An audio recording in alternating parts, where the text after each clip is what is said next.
Jim, we have a picture, we're told, of one of the plane's engines on the ground, our first picture of this coming in, and that's it on, you see the Murray Street sign. We do not know which plane this is. I assume that's a 767. That's a huge engine, but we just... No way to tell. No way to tell. Perhaps the most blatant instance of the suppression of important evidence is the fact that what was almost certainly the core of the right engine of the plane that hit the South Tower was buried in a landfill on Staten Island, over a year before the Commission began its deliberations. Since then, independent researchers have determined that this engine core almost certainly did not come from a United Airlines Boeing 767. This research seems to indicate that this component, called a high-pressure turbine cooling duct, is from a Pratt & Whitney JT9D-7 series engine as used on the Boeing 747. Whereas this is the HPT cooling duct for the JT9D-7R4D series of engines, which are used by United Airlines on all of their Boeing 767s. But the engine found in Murray Street had this kind of cooling duct, so could not have come from a United Airlines Boeing 767. So if the South Tower plane was not UA-175, what was it? So that engine that you see flying off, and that engine they say is from 175, isn't from 175 because the guys whose job was to dump it off there, in a smoking, smoldering thing, dumped off the wrong engine.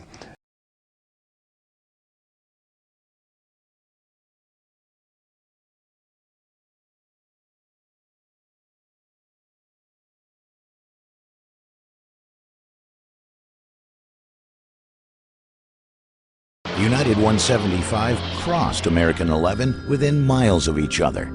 At this time, UA-93 departed EWR. UA-93 and UA-175 used the same exact path, also within miles of each other. This brings to mind Operation Northwoods. Operation Northwoods was a mission developed by Joint Chiefs of Staff Lemnitzer. The operation dictated swapping commercial aircraft once airborne for drones and shooting them out of the sky. This action was to be blamed on Cuba in order to justify an invasion, a classic false flag mission. Stage an attack and blame it on your enemy to gain public and, most importantly, congressional support for war. There are many tracks which seemingly go out of their way to converge with the alleged 9/11 targets and then split off. Was a swap occurring at these points? A sort of revised and updated form of Operation Northwoods? Of course, a simple explanation will be offered by government agencies and those who make excuses. But the coincidences cannot be ignored.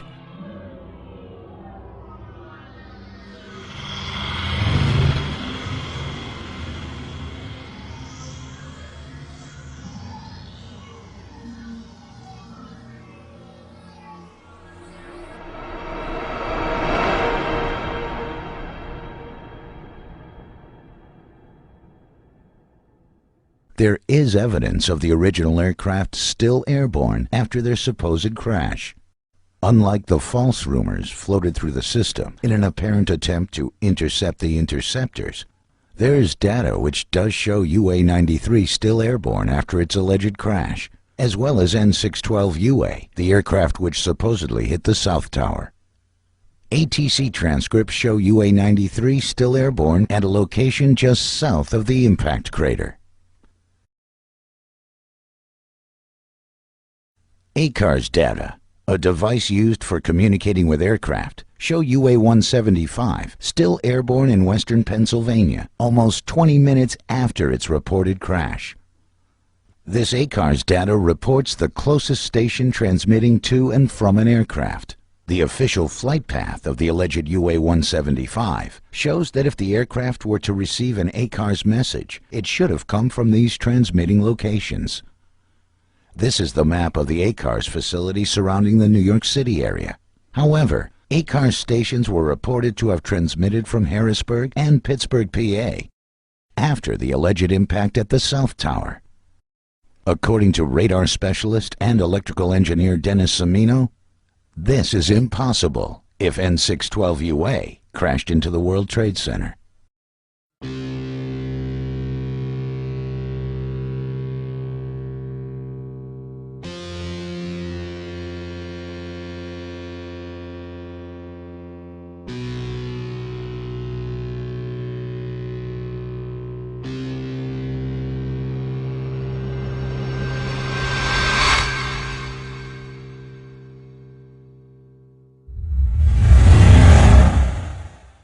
War games, simulated radar tracks, routing clearances other than preferred, enabling the second aircraft threat to be closer to the World Trade Center after the first impact. Aircraft exceeding their max operating limits by more than 130 to 150 knots. Inaccurate aircraft position reports, false aircraft target reports, aircraft converging, flying virtually in formation with, and then diverging from reported 9/11 aircraft. Fighters launched in the wrong directions. Aircraft seemingly still airborne after the alleged attacks. Poor communications. Phones not working. We cannot call out for some reason. Let me have your number. Is it any surprise that our defenses were always one step behind, while the perpetrators of 9/11 were able to successfully accomplish their mission with military precision? Are we supposed to believe Al-Qaeda was running all this interference so the supposed hijackers could complete their mission? Bin Laden isn't even listed as a suspect for 9/11, yet we went into Afghanistan to smoke him out. These are real questions. The cold hard facts added to the growing mountain of information and data, which does not add up to what we have been told by our government. How these planes are actually programmed to fly, because Boeing, in the design of these airplanes, wanted these airplanes to be flown by the computer. And certainly a novice pilot would not be able to do that. You don't just sit down and start flying, because you have to disengage the autopilot. It's already on a pre-programmed flight, and so you have to take it off of that flight and literally then hand fly it. And also there's the airplane has something called auto throttles, and that's being used during the flight, meaning that the power is managed by the computer. So you have to turn that off as well. So someone would have to know what buttons to push to be able to steer that airplane. And again, when you're talking about a 250,000-pound airplane being pointed at a specific target, that's not as easy as you think it is to do.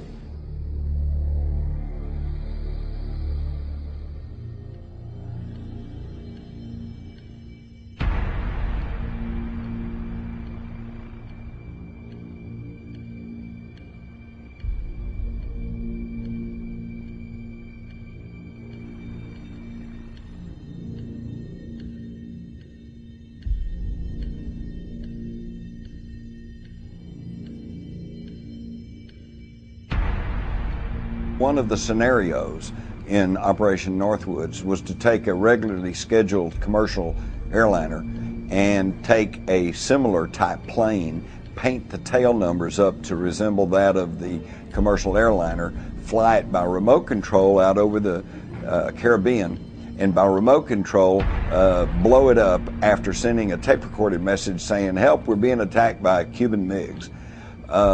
This was in 1962.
commercial airliner. That second one wasn't no commercial. No, the second one definitely. The first one I never saw. The second one I saw was big though. Big enough. It was no Cessna. No. It was no Cessna. But it didn't have any markings on it that I saw. No, I didn't see any. The second one, it didn't have, like no camouflage or anything, No, and no emblems, no logos. Second plane was an unmarked silver fuselage. I'd say it was like a two-engine plane or something.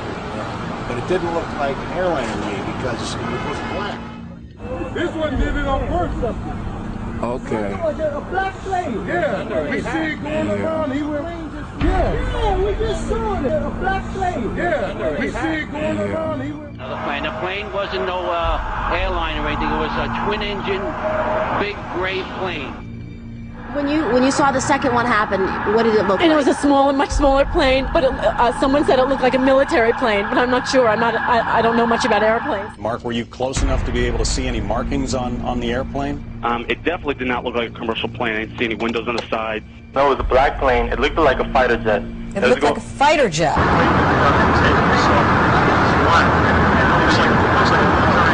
And it didn't look like a commercial jet. It was a military plane. Could be a drone aircraft. That's an aircraft that's guided electronically to its target without having a pilot. The plane circle around and actually come on to the opposite side of the building and smash into the Trade Center. It was great, to be honest with you. We watched the first explosion. As we're watching the building, I saw a black, very large airplane fly right into the second building. It came out of the south, right in front of our eyes. Just, it was so surreal, like a movie set. Second and third explosion. We analyzed the speeds for the South Tower aircraft thoroughly in our presentation, 9/11 World Trade Center Attack. We have found, based on precedent, data, and aerodynamics, that a standard 767 would be impossible to control at such excessive speeds over its max operating. Was this aircraft modified so it could beat Otis fighters to its target, the South Tower of the World Trade Center?